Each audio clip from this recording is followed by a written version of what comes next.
Segera, di desa terpencil bernama Hoshigahara beredar legenda tentang Seisho no Tama, permata suci yang berusia ribuan tahun. Konon permata itu menyimpan kekuatan para dewa dan tersembunyi di Gunung Kirishima. Namun hanya orang terpilih yang bisa menemukannya. Seorang pemuda bernama Renjiro, yang dikenal sebagai petualang pemberani, mendengar legenda itu dari seorang biksu tua. Jika kau ingin menemukannya, kata sang biksu, kau harus melewati 3 ujian para dewa. Renjiro merasakan semangatnya membara saat mendengar kata-kata biksu itu siap menghadapi tantangan apapun. Ia mulai merencanakan perjalanan ke Gunung Kirishima, mempersiapkan segala sesuatu yang dibutuhkan untuk menghadapi ujian-ujian tersebut. Sebelum berangkat, Renjiro mendapatkan restu dari orang tuanya yang khawatir namun bangga akan keberaniannya. Renjiro memulai perjalanan ke Gunung Kirishima. Langkahnya mantap meskipun hutan di sekelilingnya terasa hidup dengan misteri. Saat malam tiba, suasana hutan berubah dan suara bisikan mulai terdengar dari antara pepohonan.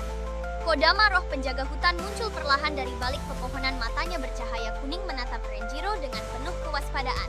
Kau harus membuktikan niatmu, kata salah satu Kodama, suaranya seperti angin berbisik di antara dedaunan. Renjiro membungkuk hormat dan dengan tegas berkata, aku mencari Seisho no Tama bukan untuk kekuasaan, tetapi untuk melindungi desa dari bencana. Para Kodama menghilang satu persatu, memberikan jalan kepadanya seolah-olah menilai tulusnya niat Renjiro. Di kaki gunung, Renjiro menemukan sebuah danau berkilauan yang mencerminkan keindahan alam sekitar. Tiba-tiba seekor ryu, naga Jepang, muncul dari air dan menatapnya dengan mata tajam penuh misteri dan kebijaksanaan. Untuk melanjutkan perjalanan, kau harus memberiku sesuatu yang paling berharga bagimu, kata sang naga dengan suara yang dalam dan menakutkan. Renjiro tanpa ragu melepas liontin pemberian ibunya dan meletakkannya di tanah, merasakan berat yang hilang dari hatinya. Sang naga tersenyum dan berkata, kau telah lulus ujian pertama. Suaranya kini dipenuhi dengan rasa hormat. Air mata sang naga jatuh ke liontin, mengubahnya menjadi cahaya biru yang membimbing Renjiro ke puncak gunung. Dengan semangat yang baru, Renjiro mengikuti cahaya tersebut, hatinya dipenuhi harapan dan keberanian. Di tengah perjalanan, Renjiro bertemu bayangan dirinya sendiri. Wujud itu menatapnya dan berkata, kau harus mengalahkan ketakutanmu sendiri. Bayangan itu menyerangnya, menunjukkan semua kelemahannya. Renjiro hampir menyerah, tetapi ia mengingat tujuannya melindungi desanya. Dengan tekad kuat, ia berteriak dan menebas bayangannya dengan pedangnya. Bayangan itu lenyap dan Renjiro melanjutkan perjalanan.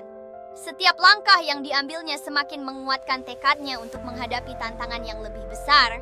Di kejauhan, suara desa yang damai mulai terdengar mengingatkannya akan tujuannya. Semangatnya membara, Renjiro bergegas menuju desanya, siap untuk melindungi apa yang paling berharga. Setibanya di desa, ia melihat ketegangan di wajah penduduk yang merasa terancam.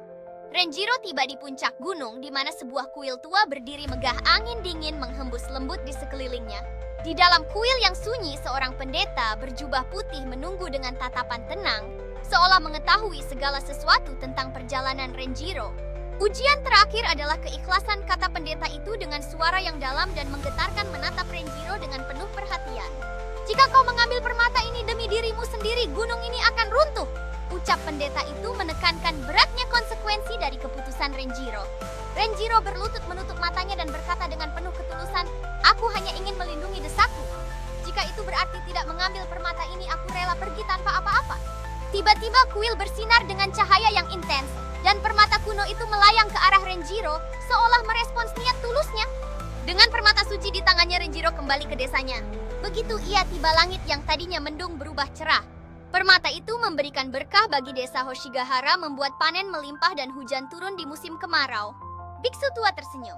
Kau bukan hanya menemukan permata, tetapi juga hati yang murni.